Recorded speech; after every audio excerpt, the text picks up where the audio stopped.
On va entrer dans la présence du Seigneur et puis je vais partager avec vous la parole que j'ai reçue aujourd'hui pour toi. J'ai une parole de la part du Seigneur pour toi et tu dois... je vais continuer ça. Voilà, je vais laisser la guitare. On va juste dire ces choses qu'on a dites au début pendant qu'on chantait. Toi seul me suffit. Je ne veux pas un pas sans toi. Je ne veux rien sans toi. Un peu de volume, s'il te plaît. Brenda sotarima keyanda rababros. Laide glorianda brada soro barala gloriande bos. Rede glorianda brada sere marala brenda soro barala kata. Rede glorianda brada soro barala glorianda brada se. Je ne veux rien sans toi. Rien sans toi. Seigneur, nous ne voulons rien sans toi. Nous voulons que toi seul est suffisant. Toi seul est suffisant. Merci parce que tu conduis toutes choses. Merci pour ta présence en ce moment. Merci pour ta gloire qui remplit ce lieu. Merci pour ta puissance. Merci pour tes faveurs. Sois élevé, sois magnifié vraiment pour tout ce que tu fais. Béni sois-tu Dieu des cieux. Merci Père. Merci Seigneur Jésus. Amen. Alléluia. Gloire à Jésus. Alors, je vous salue tous dans le nom de Jésus. Je bénis le Seigneur pour cette première partie-là qui nous a permis de faire un petit tour sur ce qui s'est passé à God First, la façon dont Dieu était présent, et puis de bénir Dieu vraiment pour ceux qui ont fait le challenge. Je veux saluer Ingrid Olivia, Ange à moi, Aurore Tabat, Mimi Eden, comment tu vas? Justine Nyamé, je crois depuis Londres. Je vous salue dans le nom de Jésus. Je ferai des salutations, bénédictions prophétiques à la fin de ce moment. Amen. Et puis nous avons beaucoup avancé dans notre série actuelle sur la prière, n'est-ce pas? On a beaucoup avancé. Donc à partir de ce direct d'aujourd'hui, on va commencer maintenant à recueillir les sujets. Amen. Tout à l'heure, on va vous redonner la boîte email. Il faudra écrire vos sujets de prière. Il ne faut pas qu'il soit trop long. Je vais amener, on va faire des imprimés. Je vais les avoir sur ma table. On va tendre la main dans le monde entier.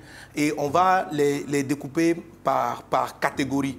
On va prier d'abord pour les sujets d'ordre spirituel. Donc, il faut plutôt écrire. Donc, ça sera à partir du mardi prochain. Il faut écrire à l'adresse et on va les regrouper. Je dirais, par exemple, tel mardi, on va prendre les sujets pour tous ceux qui veulent un réveil spirituel, plus de communion avec Dieu, etc. Ils amèneront les sujets, on va prier. Je donnerai aussi l'occasion, donc, à un moment donné, tous ceux qui ont des défis de famille, on va prier, on va intercéder. On va appliquer la série actuelle en ce qui concerne les sujets de prière. Et après quoi, durant les mois d'avril, on commencera vraiment à recueillir la pluie de témoignages de l'intervention de Dieu qui démontre que la prière est puissante, la prière est efficace. Alors donc à partir du mardi prochain, on va commencer à entrer vraiment dans les prières. Chaque jour, on fait des prières, n'est-ce pas? Chaque mardi, on prie. Tout à l'heure, j'aurai l'occasion de prier. Mais je ferai des tas de sujets de prière comme ça. Et je vais citer quelques noms qui sont dans certains défis. On va proclamer, on va prier en appliquant la série que je suis en train de partager avec toi. Amen. Alléluia. Alors, pour que tes sujets soient vraiment clairement exaucés, pour que tu puisses les rédiger, pour que tu puisses les écrire correctement, il faut vraiment que tu saisisses la partie de ce message dans lequel je me trouve. Amen. Je te rappelle brièvement le contexte, tu vois. Dans le livre de Luc 18, Jésus parle à cette dame et puis Jésus parle de la persévérance de la prière. Il dit, il a donné le témoin de cette dame pour montrer qu'il nous faut prier sans nous relâcher. Et donc il parle de cette dame et Jésus dit, quand le Fils de l'homme reviendra, donc parlant donc de son retour, trouvera-t-il la foi sur la terre? Est-ce que Jésus va trouver la foi sur la terre? Qu'est-ce qu'il appelait la foi ici? C'était la prière persévérante, c'était la prière sans relâche. Et cette dame-là, par sa vie de prière, par son modèle, qui était un modèle de prière, qu'est-ce qu'elle a fait? Elle a terrassé un esprit manifesté, donc imagé par la personne du juge. Donc, elle a terrassé. Et Jésus a dit, c'est ce modèle-là de prière qui va vraiment fonctionner, qui va enlever les jugements iniques, les décisions iniques, les décisions sataniques iniques, les malédictions, qui va les neutraliser dans le nom de Jésus. Alors, la prière qui marche en toutes circonstances, en toutes situations, et même qui va au-delà, qui produit ce que j'appelle la surabondance, se retrouve dans l'enseignement que Jésus-Christ lui-même m'a donné sur la prière. C'est cet enseignement-là qu'on doit étudier, amen, pour comprendre ce comment on doit prier. Dans cette seule série d'enseignements, vous avez toutes les formes de prière. La Bible dit quoi? De faire connaître à Dieu nos besoins par toutes sortes de prières. Parce qu'il y a différentes formes de prière. Celle qu'on appelle intercession, on appelle prière d'accord,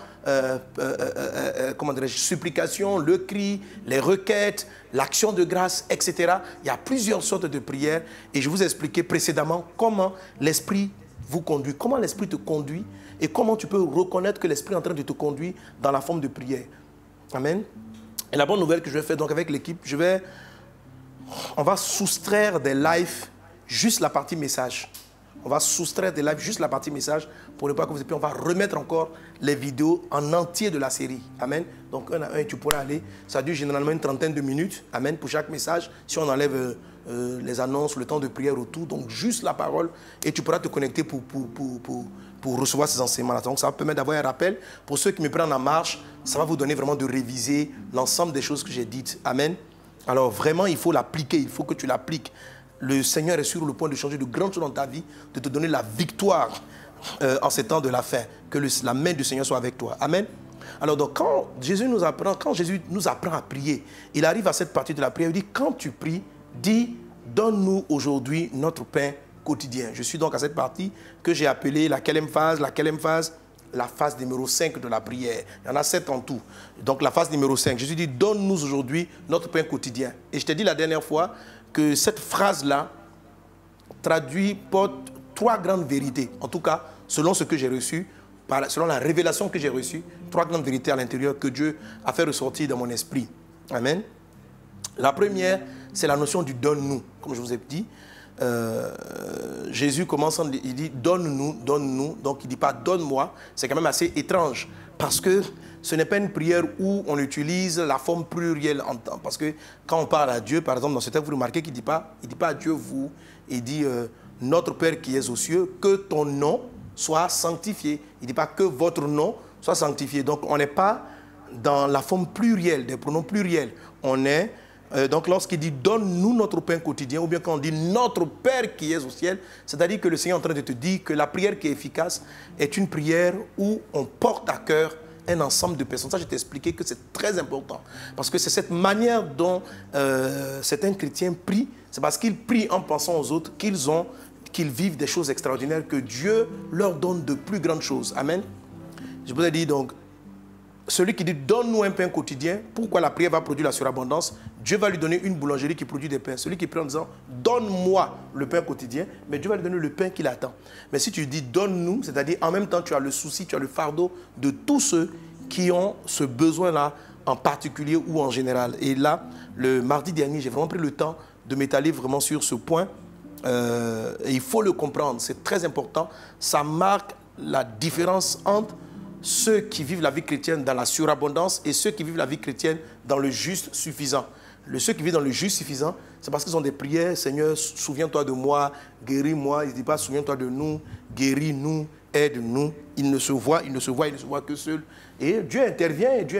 Et malheureusement, ce n'est jamais trop suffisant. Pourquoi? Parce qu'ils n'ont pas suivi le modèle de la prière de Jésus. Voilà, c'est tout simple que ça. Amen. Voilà. La deuxième chose qui apparaît donc dans le « donne notre pain quotidien », Jésus dit ceci, « donne-nous donc le pain ». Le pain, c'est le pain. Donc il y a 3 choses, « donne-nous le pain » et puis la notion du quotidien. Mais dans le pain,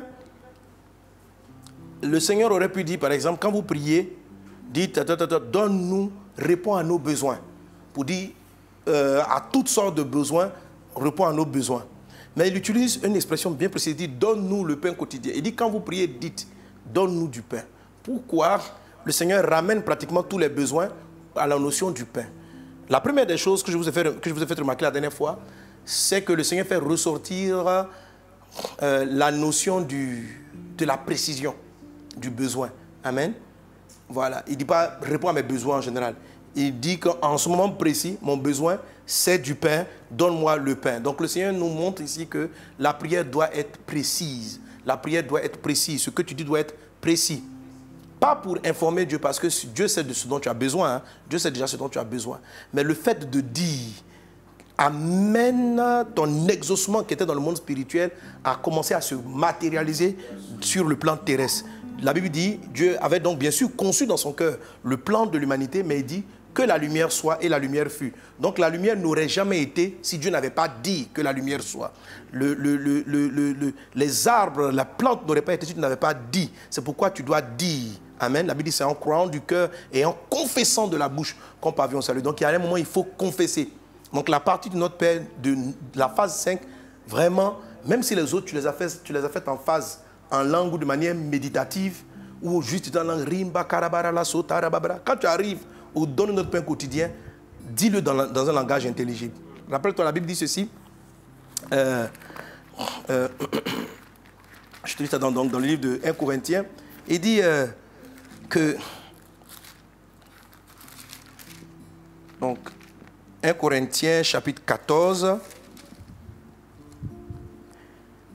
verset 5. Il dit, « Je désire que vous parliez tous en langue, mais encore plus que vous prophétisiez. Celui qui prophétise est plus grand que celui qui parle en langue, à moins que ce dernier n'interprète, pour que l'Église en reçoive l'édification. » Amen. Donc Dieu compare ici différents dons de la parole. Il parle ici donc de la prophétie. La Bible nous a dit plus haut que quand tu prophétises, tu édifies l'Église, tu exhortes, etc. Donc la prophétie, ce n'est pas toujours dans 40 ans, tu vas faire ci, tu vas faire cela. La prophétie, c'est une parole qui est poussée par le Saint-Esprit, qui peut venir donc édifier, restaurer, annoncer le futur ou bien bâtir quelque chose dans le présent. Amen.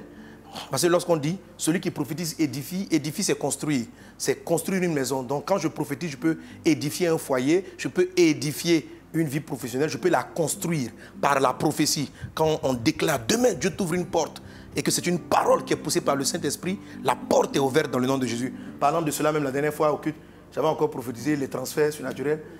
Et puis les transferts là, je ne sais pas pourquoi souvent ça tombe sur les mêmes personnes. Hein. Mais les autres là, vous faites quoi? Et puis vous ne prenez pas les transferts. Ah, il faut avoir la foi. Il y a déjà, c'est le frère André encore qui a reçu un miracle de transfert. Oui, seul. Il était au Congo, il a suivi le message depuis le Congo. Et j'ai dit, recevez un transfert surnaturel. La même soirée, il reçoit près de 1800 et quelques dollars sur son téléphone. 1800 dollars en termes de crédit sur son téléphone.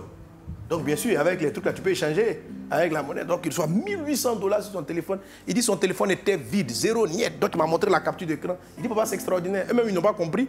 Ils sont allés voir l'agence de téléphonie pour qu'on l'explique. Donc ils ont reçu 1800 dollars en crédit et puis 256 gigas de base de données pour Internet. Vous voyez ça?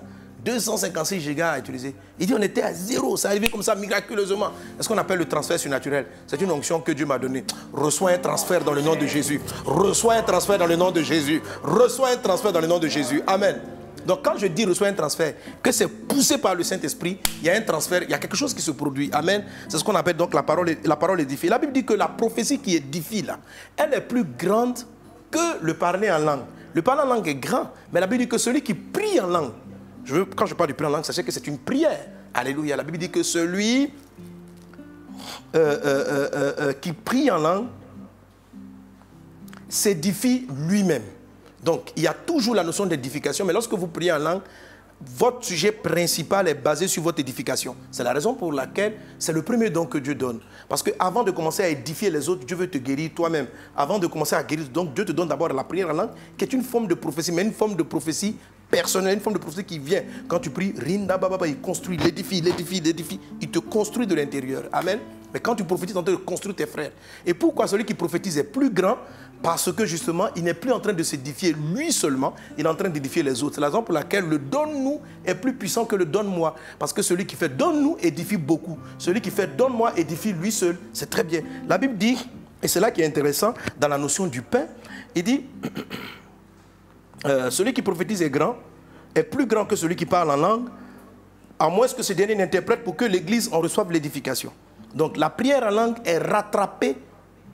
La prière en langue rattrape maintenant la prophétie lorsqu'elle est interprétée. Vous voyez, vous comprenez que donc on est en train de quitter un langage inintelligible pour passer à un langage intelligible. Ça veut dire un langage compréhensible. Amen. Et maintenant, frère, de quelle utilité vous serez si je venais en vous parlant en langue et si je ne vous parlais pas par révélation ou par connaissance ou par prophétie ou par doctrine? Si des objets inanimés qui rendent un son comme une flûte ou une harpe ne rendent pas des sons distincts, comment reconnaîtra-t-on ce qui est joué par la flûte ou sur la harpe? Et si la trompette rend un son confus, qui se préparera au combat? Alléluia. C'est la raison pour laquelle dans une partie de la prière, surtout dans la partie qu'on appelle donc le donne-nous le pain, la parole doit être intelligible. Parce que si elle n'est pas compréhensible, en fait, c'est comme si vous ne savez pas ce que vous demandez et vous ne vous préparez pas, vous n'avez pas les bonnes dispositions parce que vous ne savez même pas ce que vous êtes en train de dire. Ok? Vous ne savez même pas de quel type de pain vous êtes en train de parler. Et ce n'est pas édifiant parce que lorsque même l'exaucement va arriver, vous ne saurez pas. Donc même si vous avez commencé notre Père qui est aux cieux en langue, Rinda Satarababa, ok, comme toi, et que vous arrivez où vous devez parler de votre maison, de votre foyer, de votre travail, restez pas en langue. À un moment donné, passez à une phrase que vous comprenez. À la limite, prenez un document, prenez une feuille, écrivez votre sujet carrément. Rédigez votre sujet. Il faut qu'il soit là. Il faut que ce soit clair. Parce que ce qui est confus n'édifie pas. C'est ce qu'il est en train d'expliquer. C'est qu'un langage qu'on ne comprend pas ne peut pas bâtir. Un langage qu'on ne cerne pas ne peut pas bâtir. C'est lorsque le langage devient intelligible qu'il passe à la phase de la construction visible. Mais lorsqu'il est simplement en langue, il bâtit les choses intérieures, il bâtit les choses cachées. Alors, les chrétiens qui ne font pas le pain quotidien en langage intelligible seront des chrétiens qui vont mûrir spirituellement, qui vont être des hommes très spirituels, mais qui ne vont pas forcément avoir dans le monde matériel, dans le monde visible des choses, waouh, c'est-à-dire leur vie sera... quand vous rencontrez le frère, vous savez qu'il est un homme de Dieu, il aime Jésus, mais il est toujours dans les difficultés. Sa vie est une vie constante d'épreuves. Pourquoi? Parce que c'est quelqu'un qui est toujours en esprit. Alléluia. Or, la volonté de Dieu doit quitter le monde invisible pour passer dans le monde naturel. Ok? Pour ce faire-là, il faut que tu crois dans ton cœur.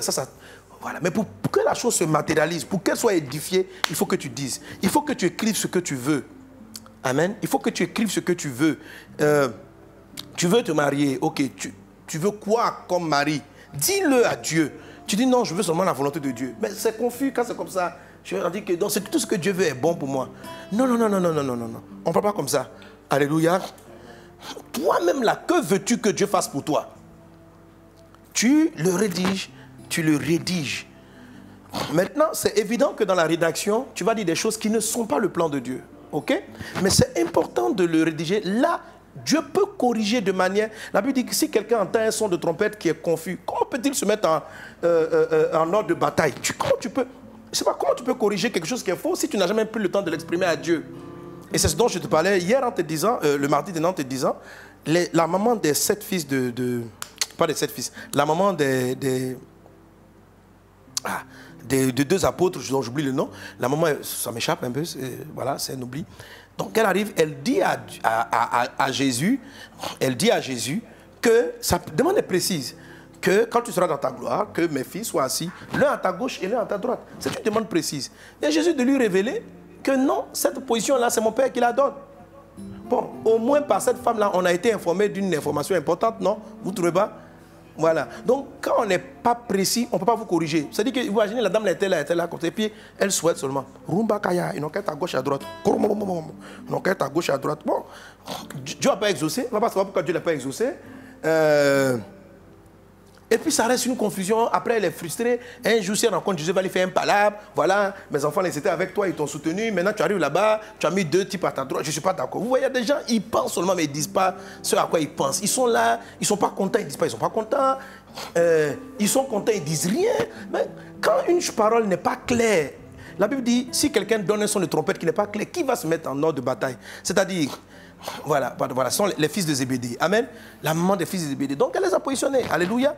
Elle a demandé. Il faut être précis. Quand vous arrivez à la phase numéro 5, dites ce que vous voulez. Tu veux un ministère, Seigneur, utilise-moi. Qu'est-ce que dans ton esprit là, quand il disait utilise-moi en langue là, tu voyais quoi? Je veux parcourir la terre, prêcher l'évangile. Dis-le. Il y en a qui ont l'impression que s'ils disent, ils sont prétentieux, ils sont orgueilleux, tout ça. Vous voyez, quand la dame a parlé comme ça, les autres, la Bible dit que les disciples autour étaient indignés. Quand la dame a parlé comme ça, les disciples étaient indignés. Mais Jésus ne l'a pas réprimandé pour dire, madame, comment tu peux demander des choses comme ça, orgueilleux. Ça, c'est de la corruption. Genre, tu viens voir pour dire, je vais aller influencer Jésus, il va positionner mes enfants. Bon, vous savez, il y a un enseignement que je donne sur les mauvais trésors. Même vos frustrations, il faut que vous en parlez au Seigneur. Il faut dire à Dieu ce qu'il a dit là, ça ne m'a pas plu. Parce que toi, ton pain, tu dis, je veux la paix, je veux la paix. Dis-le à ton papa. Ton pain, c'est que la frustration qui vient de se produire doit être traitée. Mais tu arrives en prière et puis, tu sais, Dieu appelle ça, c'est comme de l'hypocrisie. Hein. Tu arrives en prière, tu abordes tout sauf le vrai sujet. Quoi. Oh mon Dieu, qui est comme toi? Oh, tu es fâché contre Gaspard. Non, non, non, non. Qui est la paix dans l'église? Qui est l'amour dans l'église? Dans l'église, personne n'aime son prochain. Que veux-tu? Qu'est-ce qui s'est passé dans l'église et puis tu dis personne n'aime son prochain? Dis-le!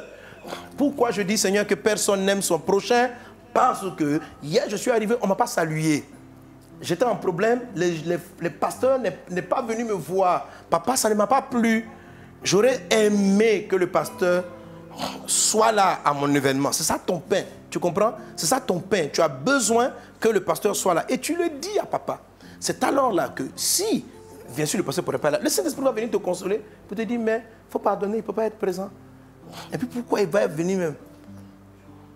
Tu dis non, parce que je l'aime, il doit venir. Il dit oui, mais toi, parce que toi tu l'aimes, il doit venir. Mais souvent, ça c'est passé avant qu'il dit ça. Il dit, mais on ne va pas passer, bon, en tout cas, je ne vais pas dire comment il fait. Mais bref, en fait, il va te dire, mais bon, par exemple, dans la vie, c'est pas donnant, mais qu'est-ce que toi tu as fait pour lui? Tu vois? Quel est l'investissement de ta vie dans sa vie? Et puis le jour où toi tu as besoin de lui, lui doit arrêter tout. Même s'il veut voyager avec ses enfants, il doit arrêter pour être là à ton événement. L'esprit va te corriger, il va te dire que c'est une demande d'enfant. C'est une demande égoïste. C'est une demande où tu penses à ton plaisir. Le personne n'a qu'à venir te faire plaisir à ton mariage. Et pourquoi il te fera plaisir? Tu vois? Est-ce que la présence, Jésus dit, mais ma présence est suffisante, mon fils. Pourquoi moi je suis présent là? Tu n'es pas content. Hein? C'est sûr que tu n'as pas vu le pasteur physiquement. Mais écoute, que ta demande soit sensée ou insensée, c'est ce que tu veux. C'est ce qu'on appelle ton pain, s'il te plaît. Vous savez, les gens qui ont l'habitude de parler comme ça deviennent de grands amis du Seigneur. Ils développent une intimité parce qu'ils expriment à Dieu même leur fausseté, leur frustration. C'est bon, c'est une bonne chose. Dieu va vous guérir, Dieu va vous aider. Qu'est-ce que vous voulez qu'il y ait dans la maison de Dieu? Qu'est-ce que tu appelles ton pain? Sois précis. La Bible dit que si le son de la trompette est précis, l'armée va se lever, elle va se mettre en ordre de bataille. Donc si le son est confus, l'armée ne se lèvera pas. Quelle est cette armée qui se lève au son de la trompette? Ce sont les anges de Dieu qui se mettent à intervenir. Si la chose est confuse dans ton esprit, les anges ne savent pas sur quel domaine exactement agir. Dieu sait, il a besoin de connaître ton besoin. Dieu sait ton besoin. Mais il faut que tu puisses le prononcer. Donc, donne-nous le pain quotidien. Je l'avais commencé la dernière fois. C'est la phrase par laquelle tu dois être assez précis sur ce que tu souhaites. Précis dans tous les domaines, ok? Je suis frustré. Qu'est-ce qui me frustre? Je veux la paix. Pourquoi je veux la paix? J'ai besoin qu'il y ait de l'amour autour de moi. Je le dis. Et à partir de ce moment-là, soit tu vas m'exaucer exactement selon ce que j'ai dit, soit il va permettre de rectifier certaines choses et puis de me permettre, à la prochaine fois où je vais prier, les 2 ou 3 fois, dans la méditation de la parole de Dieu, me conduit directement vers mon véritable besoin. Et je verrai que mon Père, j'ai été exaucé, Dieu m'a répondu. Mais quand la prière n'est pas précise, on ne sait vraiment pas quand est-ce qu'on a été exaucé, si on a été exaucé ou pas. Est-ce qu'on est ensemble? Ça va, tu me saisis? Que Dieu te bénisse abondamment. Amen. Donc, ça je l'avais dit déjà plus ou moins la dernière fois. J'ai voulu le préciser pour que certains comprennent. Alors, être précis et la facilité, je vous ai créé, je l'ai pas sur moi là, le carnet de prière, ça vous permet d'être très précis. Cultivez l'art d'écrire exactement ce que vous voulez et vous allez voir que ça sera super. Amen. Ça sera très bien. Ok. Donc, alors, et la dernière fois, je ne vais pas revenir sur ce point-là, je l'avais déjà dit. Comment savoir ce que je veux? Je vous ai parlé du logos et du rhéma. Amen. Donc, le plus souvent, quand vous arrivez après avoir déclaré, je prends ma Bible. Je commence à prier, à lire et puis Dieu va me parler. Amen. Ok. Hein, voilà, donc, monter le carnet de prière, c'est celui qui est là. Voilà, je peux la voir. Voilà, donc c'est celui qui est là. Hein? Vraiment, pour ceux qui peuvent la voir, qui sont ici, il faut que vous l'ayez. Il va vraiment éduquer votre vie de prière. Il va vraiment vous aider à faire la phase numéro 5. Le donne notre pain quotidien, vous allez pouvoir mentionner exactement ce que vous voulez, apprendre à l'écrire. Maintenant, si vous ne savez pas écrire, bon, retenez bien, dites-le verbalement et puis mémorisez, enregistrez-le sur votre téléphone Et la prochaine fois, réécoutez pour voir ce que vous avez dit de précis. Amen. Ok. Et le dernier élément que je vais vous dire sur le pain.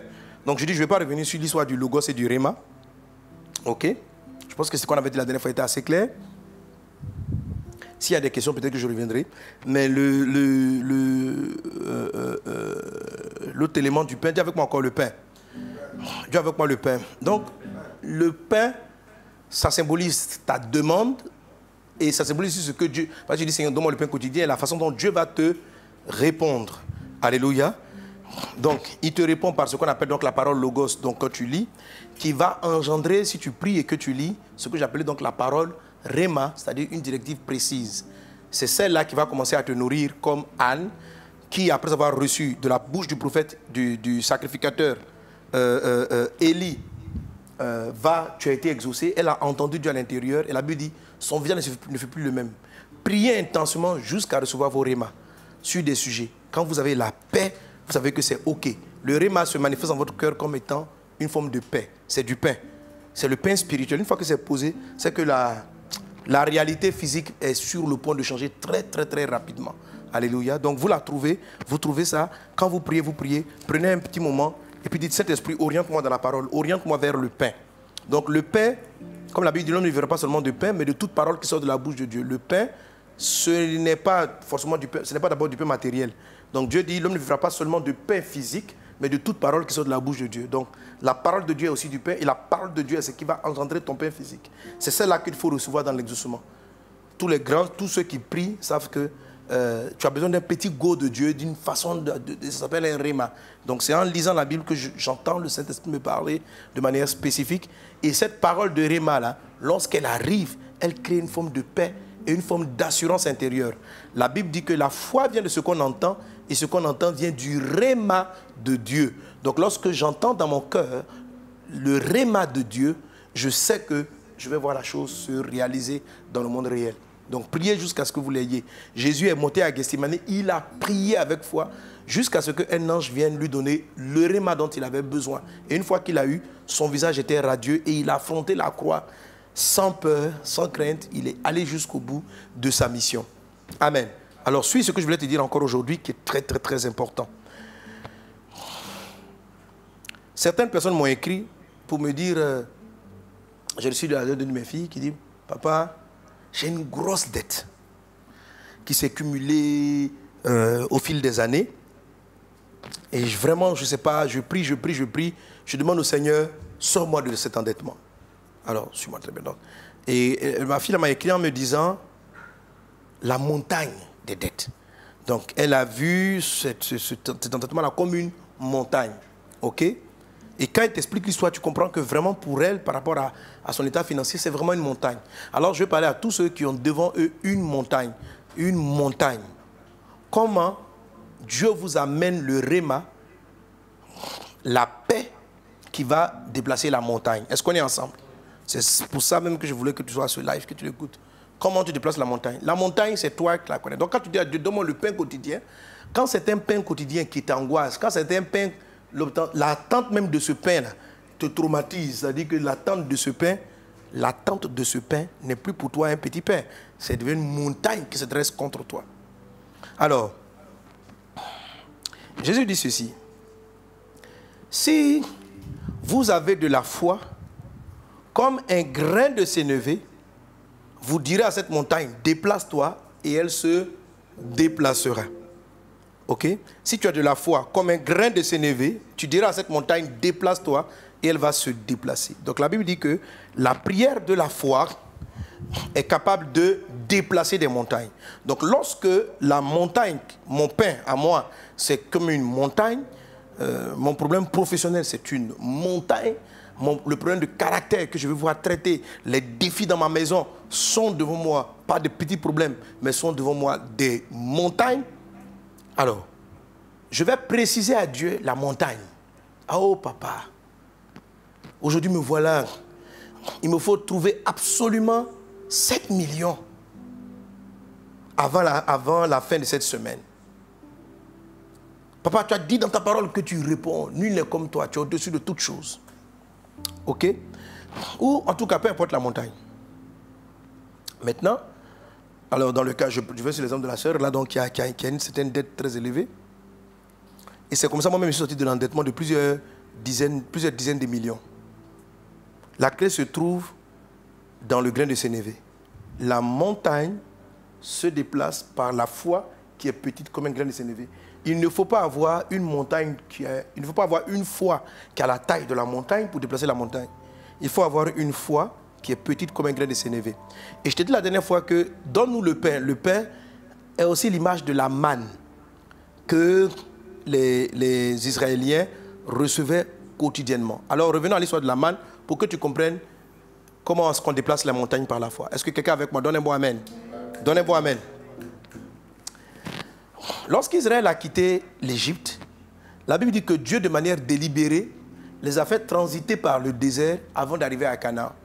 Et dans le désert, la nourriture qu'ils avaient était du pain quotidien. C'est pourquoi je dis que lorsqu'on dit « donne notre pain quotidien », ça fait référence à la manne. C'était du pain quotidien.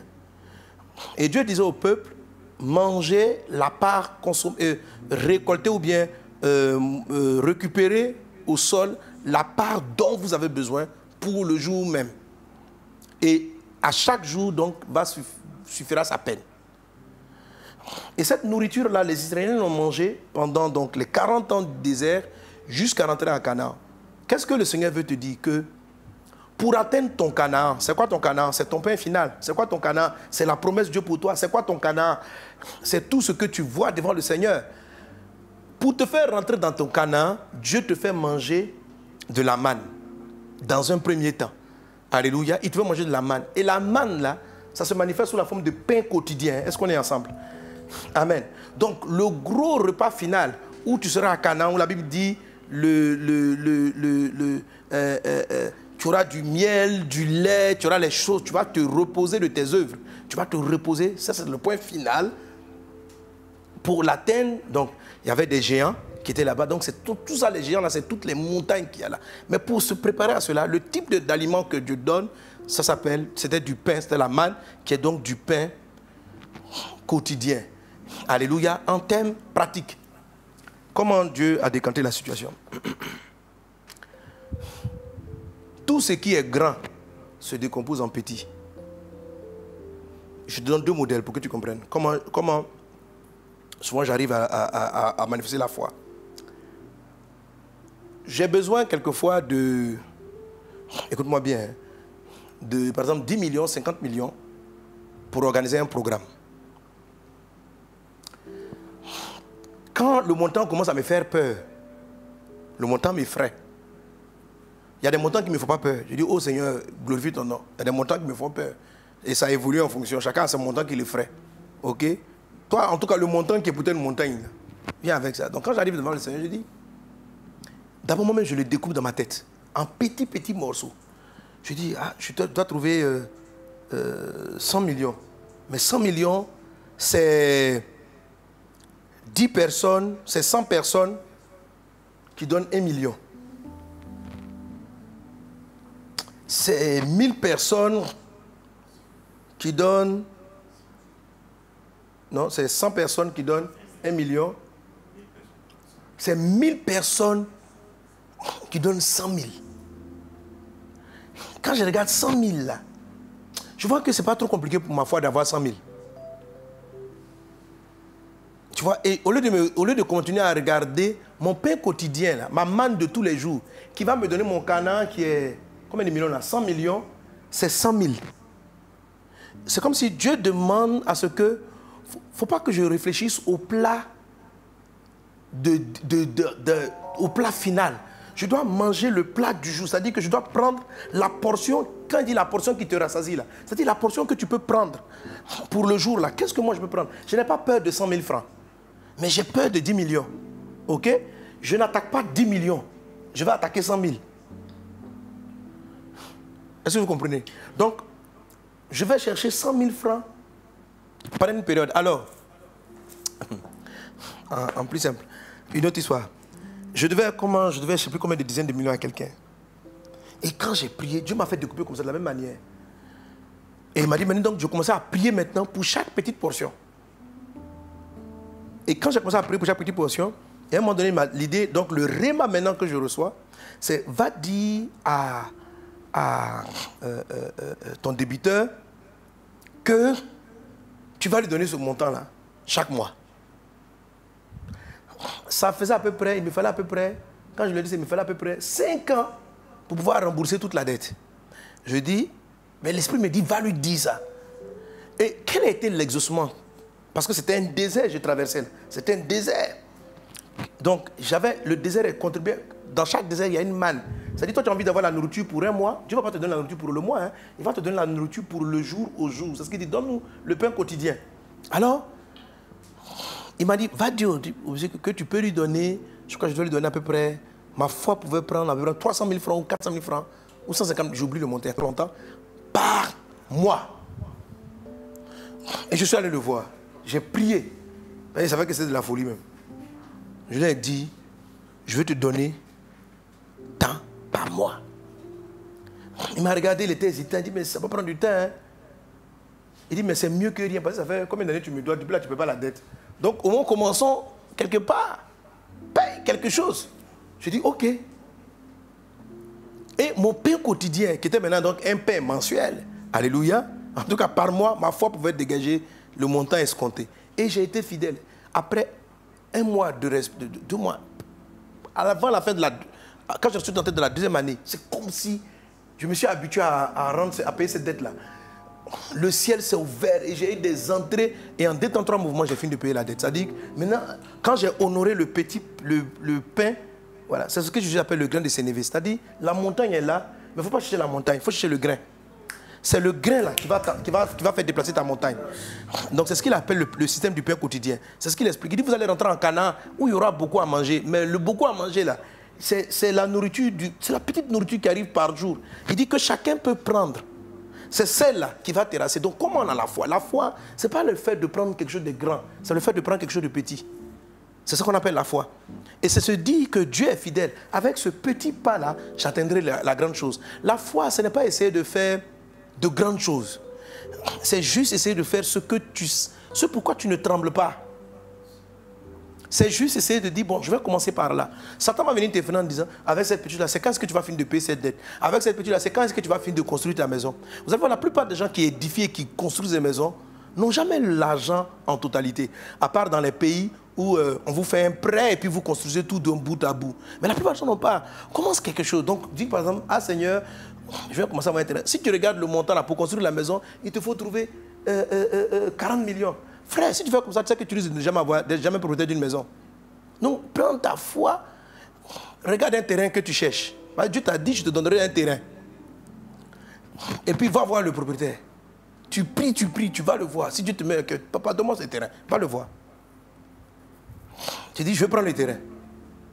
Satan va venir te dire, mais il y a trop de gens à Abidjan, tout le monde veut ce terrain-là, tout le monde veut ce terrain. Tu n'es pas tout le monde. Il y a une marque sur toi. Le pain quotidien, a besoin, le pain quotidien, c'est pourquoi il dit à chaque jour suffit sa peine. Quand la Bible dit à chaque jour suffit sa peine, la peine là, je vais arriver à ça dans la 3e partie où je vais te parler de donne-nous aujourd'hui notre peine du jour, le quotidien. À chaque jour a une peine. La peine là, c'est une forme d'audace. Il faut que tu te lèves pour poser un acte. Le réma vient te dire de poser quelque chose. Le pain quotidien nécessite une petite action. L'action que les Israéliens devaient mener, c'est de sortir et puis d'aller ramasser le peu qui était là. De sortir, d'aller ramasser le peu qui était là. Donc, ose, prie, ose. Va voir la personne. Va la voir. Si c'est un papa qui a le terrain, papa, je veux le terrain. Tu fais quoi? Ton fils s'est dit qu'il prend de là, il doit bâtir une maison. Mais quand tu regardes, tu n'as rien, tu n'as rien. Je suis d'accord, sois honnête. Hein. Quand tu vas commencer, il faut respecter ce que tu vas faire. Ok? Et puis tu arrives. Tu prends. Tu pries et tu oses. Tu te dis, bon, le terrain là, ça fait, je te donne à 4 millions.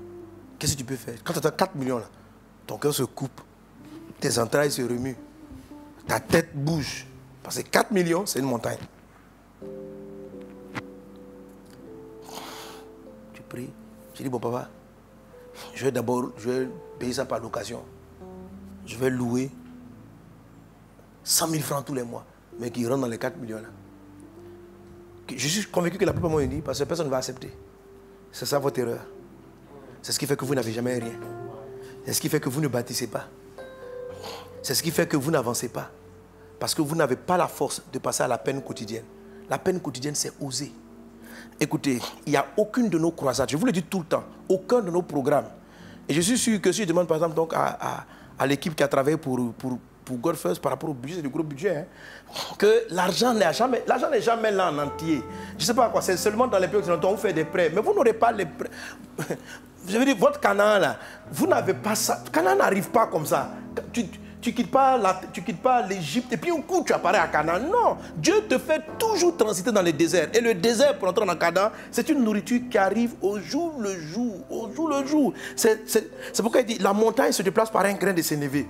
Si vous n'avez pas la foi dans le grain de sénévé, vous ne pourrez jamais déplacer les montagnes de votre vie.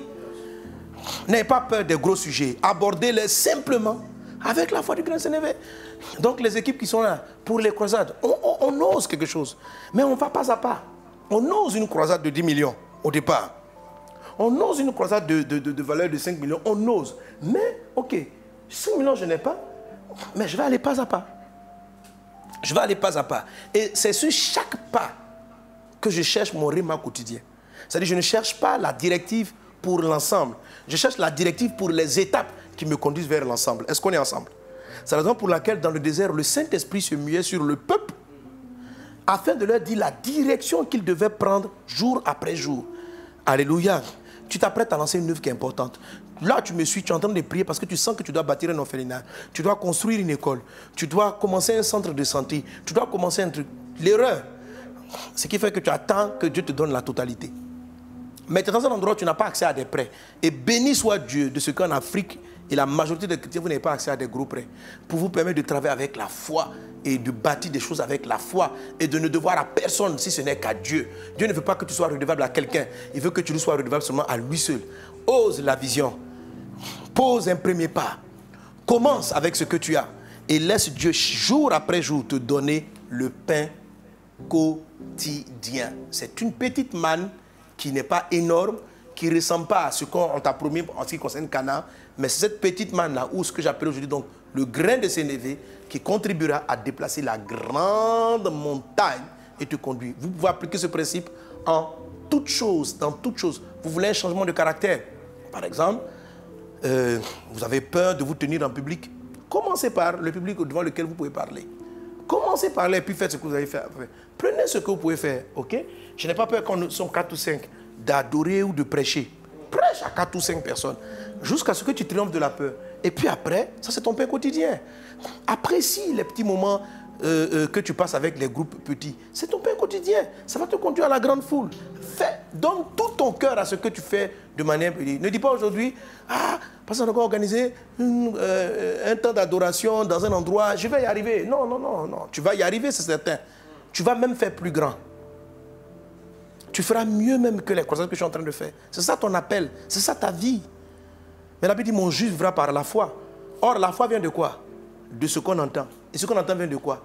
De la parole. De quelle parole? Du réma de Dieu. Or, c'est quoi le réma? Matthieu 4,4 dit, l'homme ne vivra pas seulement de pain, mais de tout réma qui sort de la bouche de Dieu.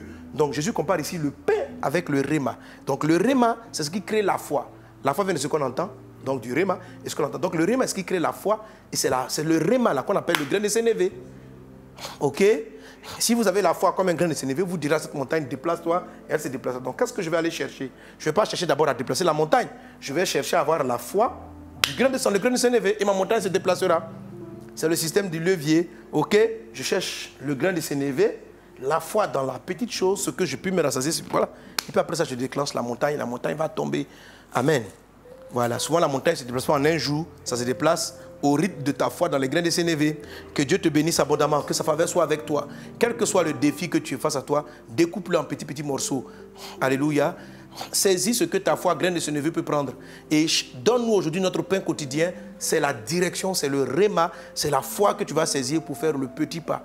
La foi que tu vas saisir pour acheter ton premier terrain. La foi que tu vas saisir pour payer la première partie du terrain. La foi que tu vas saisir pour aller commencer à prendre ce magasin. La foi que tu vas saisir pour commencer à voir ton foyer, ta famille être corrigée, être rectifiée. Que Dieu te bénisse abondamment. Que la grâce et la paix du Seigneur soient avec toi. J'ai été ravi d'être avec vous. Amen. Alors, du coup, je pense que vous commencez à savoir maintenant comment est-ce qu'on va prier. Mardi prochain, je vais vous parler maintenant du du quotidien. Mais j'ai déjà touché le quotidien, il faut dire, parce que donne-nous notre pain quotidien, notre pain d'aujourd'hui. L'aujourd'hui, là, c'est le timing d'arrivée du Réma, donc du grain de sénévé, autrement dit du grain de sénévé, où c'est le timing d'arrivée. Donc. Mais mardi prochain, par la grâce du Seigneur, je donnerai encore d'autres précisions qui vont nous aider à mieux cerner la notion de la phase numéro 5. Donne-nous, prière collective, je dois prier pour tout le monde. Le pain, être précis dans ce que je veux, quotidien. Pourquoi quotidien? C'est la direction, c'est le réma, c'est la petite parole pour faire un petit pas qui va me conduire à la fin vers le grand pas, vers l'obtention de ce gros miracle. Au cas où ma demande est un Goliath, est une montagne qui est devant moi. Si ma demande est une chose accessible, ça va prendre du temps pour pouvoir se déplacer. Amen. Que Dieu vous garde abondamment. Que sa grâce soit avec vous. Je vais maintenant prier avec toi. Tu vas avoir la foi avec moi de... Amen. Alors Estelle dit, ce que j'ai compris, j'attends d'avoir des millions pour lancer mon projet. Je lance avec ce que j'ai maintenant. Même si c'est 100 000 francs. Exactement, Estelle. C'est comme ça qu'il faut comprendre. Amen. Jean-Philippe Ado, tu es béni. C'est exactement comme ça. Ok. Méria a demandé. Sois béni, ma fille Méria. Ok. Amen. Alors, vous allez aborder aujourd'hui vos sujets. On va prier pour le sujet d'ensemble, mais tu vas demander au Seigneur, donne-moi le pain quotidien. C'est-à-dire, le petit découpage là, dont j'ai besoin pour déplacer la grande montagne qui est devant moi. Amen. Donne-moi la direction dont j'ai besoin maintenant là, pour décanter la situation qui est devant moi. Qu'elle soit financière, sociale, matérielle, familiale, tu peux faire avec moi la prière. Donc, envoie maintenant sur la plateforme, envoie ton sujet de prière et ensemble, mettons-nous et prions. Prions, on va prier. On va prier. Brinda brada soro bara la glorianda brada soro le chant. Brinda brada soro bara la privere le scuro di gire le oro bara la sutta rababro.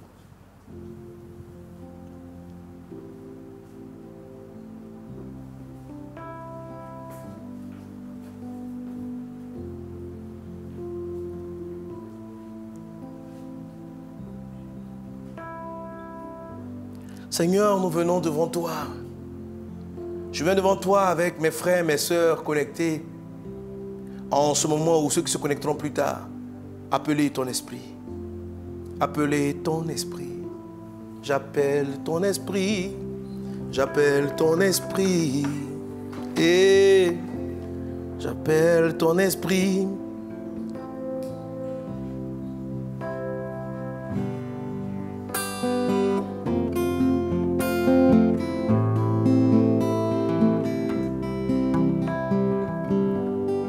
J'appelle ton esprit, ton esprit. J'appelle ton esprit,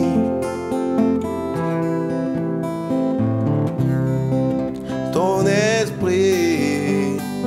Oh, oh, oh, oh, oh, oh.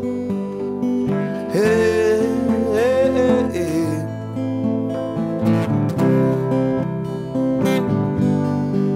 Seigneur, réponds-moi.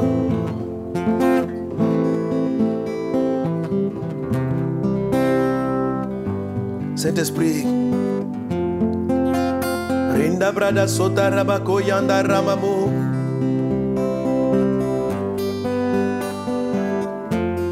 Israël a fini par rentrer en Canaan avec toi. Parce que ce jour-là, Moïse a dit que toi seul était suffisant. Mon Dieu, réponds à ma prière. J'élève la voix vers toi. C'est toi que je veux. C'est toi que nous voulons. Donne-nous notre pain. Donne-nous notre pain, oh Dieu. Je ne veux rien sans toi. Rien sans toi, pas un pas sans toi, pas un pas sans toi.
envoyez vos sujets, envoyez maintenant. Maintenant, dans le nom de Jésus.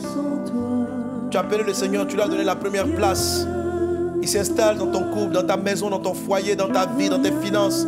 Et te fait rentrer dans ton Canaan dans le nom de Jésus-Christ de Nazareth. Dans le nom de Jésus. Ton Canaan est un Canaan de santé divine. Tu as traversé le désert des maladies, le désert des maux qui n'en finissent pas. Au nom de Jésus. Je vois une femme qui s'appelle Hélène. Hélène, tu es sujet depuis des années à de nombreuses maladies. De nombreuses maladies. Il y a comme en toi, pendant que je parle, un esprit de serpent, Hélène, qui vient de pratiques ancestrales et familiales. Aujourd'hui, dans le nom de Jésus, la main du Seigneur arrive à toi et te délivre de cette oppression diabolique et satanique dans le nom de Jésus. Dans le nom de Jésus, à l'instant même où je parle, ton Dieu te délivre. Ton Dieu te délivre. Ton Dieu te délivre. Au nom de Jésus. J'entends ce prénom d'un frère qui s'appelle Eloge. Dans le nom de Jésus, une porte d'un accès efficace t'est ouverte sur le plan professionnel. Tu as subi depuis un certain temps une persécution sociale, une persécution professionnelle. Mais ton Dieu aujourd'hui écarte les ennemis de toi et te fait entrer dans cette promesse dans le nom de Jésus. Pas un pas sans. Yeah, yeah, yeah, yeah, yeah. Oh, oh, oh, oh. Les malades, recevez votre guérison. Que cela, la santé divine, soit ton pain aujourd'hui. Au nom de Jésus, le Seigneur se souvient de toi financièrement. Il décante les situations et t'accorde la sagesse d'être productif. Dans le nom de Jésus-Christ de Nazareth. Merci Seigneur mon Dieu. Merci pour ces sujets exaucés. Merci pour tes faveurs. Merci pour ta grâce. Merci pour ta gloire. Garde la main vers ton écran. Si c'est un téléphone ou une télé ou une tablette, garde les mains et reçois ton pain quotidien de miracle. Reçois la puissance de délivrance. Reçois la puissance de guérison. Reçois la puissance de restauration. Reçois la directive qui te conduit vers l'exaucement divin. Dans le nom de Jésus-Christ de Nazareth, cela se positionne maintenant dans ta vie. Il en est ainsi par la puissance et par le grand nom de Jésus-Christ de Nazareth. Dans le nom de Jésus-Christ de Nazareth, le Seigneur te parle. Il te révèle ton pain quotidien. Le réma dont tu as besoin pour voir ce miracle. Dans le nom de Jésus. Cela t'est manifesté pleinement dans le nom de Jésus. Brenda Sarabara la glorianda brada soto rodo bros. Praide glorianda brada sorobara la glorianda brada sediri de bros. Praide glorianda brada sorobara la glorianda bros. Au nom de Jésus. Merci Seigneur pour ta grâce divine. Au nom puissant de Jésus. Merci mon Dieu. À toi la gloire au siècle des siècles. Amen.